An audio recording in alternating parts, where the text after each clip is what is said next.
All right, so here's some things that you can measure. And I'm adding something new here, and that is to ask, like when you ask for a review. So, how many times do you ask a homeowner for a review? I'm going to suggest three on every single job. And a lot of people just say, well, I think the majority of companies that I work with, they know it's important, and then they'll tell the crew to ask for a review at the end of the job. And it's just so much more than that. And I'm actually going to say a little bit more than this slide. But the first time, I'm going to suggest that you ask for a review during the job.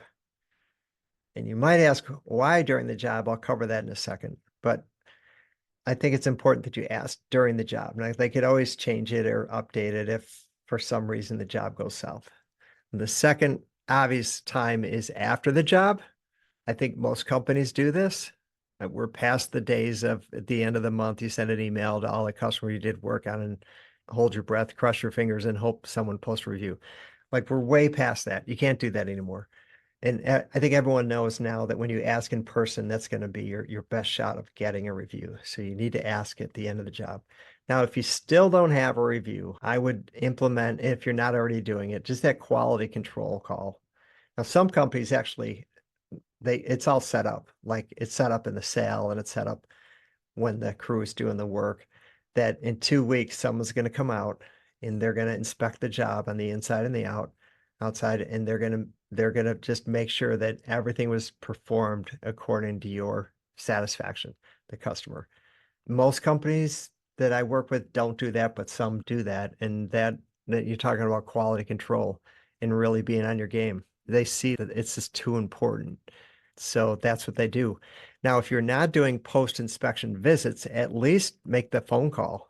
Do it a week later or 2 weeks later and just say, hey, it's really important that we review everything that we did and talk about just everything involved in the job. How was your experience? Was it easy to set the appointment? Was it easy to work with us? Did we communicate well? Were the crews on time? Did they, if you weren't there, did they leave pictures? Just all the little things. Just go over, create a set of questions. And then that's a great time to get a review if they haven't left one already. So it's something you can measure. You could ask, how do we set up a system so that we're asking for a review 3 times on every single job? Okay, so why ask in the middle of the job? It's going to get a higher response rate. It will catch the customer earlier in their journey.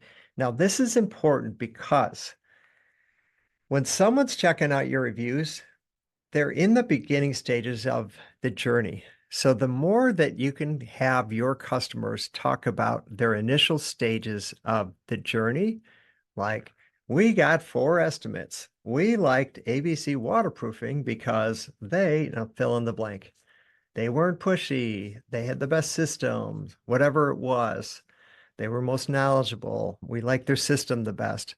The more you can have your reviews talk about those things earlier on in the journey, the more effective your reviews are going to be for your future customers, because those are the reviews that we're trying to speak to the future customers. Third, it's going to build trust because it's just going to fit with everything that we're saying, that we really value your feedback and we want to do a great job for you and we want to hear from you. And then it encourages thoughtful responses, because if you catch them in the middle of the job and they're like, oh, I'm kind of busy, I was just going to run to the store. Now they're thinking about it. They're like, okay, these people are really on me. They want me to post a review. What am I going to say? So now they're thinking about it. So you're going to typically get a better response there. So if you're not asking for a review in the middle of a job, I would encourage it and start to create new habits and routines.